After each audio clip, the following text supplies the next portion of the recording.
1961년 새벽 군이 움직이다. 1961년 5월 16일 새벽 3시경 서울의 공기는 무겁고 불길했다. 전날 밤부터 비가 내렸고 마포용산 일대엔 군 트럭이 쉴 새 없이 오갔다. 군용 지프차 안에선 중절모를 눌러쓴 한 남자가 굳은 얼굴로 입을 다물고 있었다. 육군 소장 박정희. 그는 몇 달 전까지만 해도 강단 있는 교육자였고 국방부 차관으로도 이름을 올렸던 인물이었다. 하지만 지금 그는 역사의 가장 위험한 선택지 앞에 서 있었다.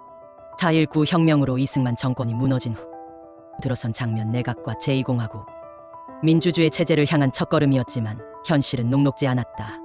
학생 시위가 끊이지 않았고 노동자 파업이 빈발했다. 실업률은 치솟았고 농촌은 더욱 피폐해졌다. 특히 군 내부는 장면 정부에 대해 깊은 불신을 품고 있었다. 정치가 나라를 망친다는 불만은 점점 커졌고 일부 젊은 장교들 사이에선 군이 나서야 한다는 말이 공공연히 오갔다. 그 중심에 박정희가 있었다. 5월 16일 새벽 제8기계화 사단과 제6관구군 등 약 3,600여 명의 병력이 서울로 진입했다. 한강다리, 방송국, 경찰청, 청와대, 국방부가 차례로 점령되었고 합동참모본부는 마비되었다. 박정희는 군사혁명위원회를 구성해 전국의 계엄령을 선포하고 장면 총리의 행방을 수색했다. 장면은 당시 가톨릭대학교 부근에서 피신 중이었다. 군사정권은 그를 체포하지 않고 사실상 강제 퇴진시켰다. 서울 시민들은 처음에는 아무것도 몰랐다. 그러나 아침 6시 통에 발표된 다음 한 문장으로 모든 상황을 인지하게 된다.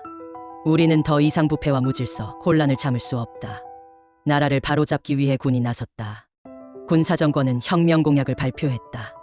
반공을 국시로 하고 이를 철저히 이행한다. 정치 이념을 배제한 중립적 내각을 구성한다. 부패한 정치인과 공직자를 숙청한다. 민생 문제를 해결하고 국가 재건에 힘쓴다. 2년 내에 민주주의 정부를 재건한다. 하지만 정치권과 시민사회의 반응은 엇갈렸다. 학생들과 언론은 총칼로 민주주의를 짓밟았다며 반발했고 일각에선 부패 정권 대신 질서를 세우기 위한 어쩔 수 없는 선택이라며 지지를 보내기도 했다. 미국은 처음엔 군사 반란이라 규정했지만 곧바로 현실적 판단을 내리고 군사정권과의 협력에 나섰다. 박정희를 중심으로 한 군부는 국가재건 최고회의를 설치하여 입법, 행정사법을 모두 장악했다. 정당은 해산됐고 언론은 통제되었으며 반대 인사들은 숙청당하거나 구금되었다.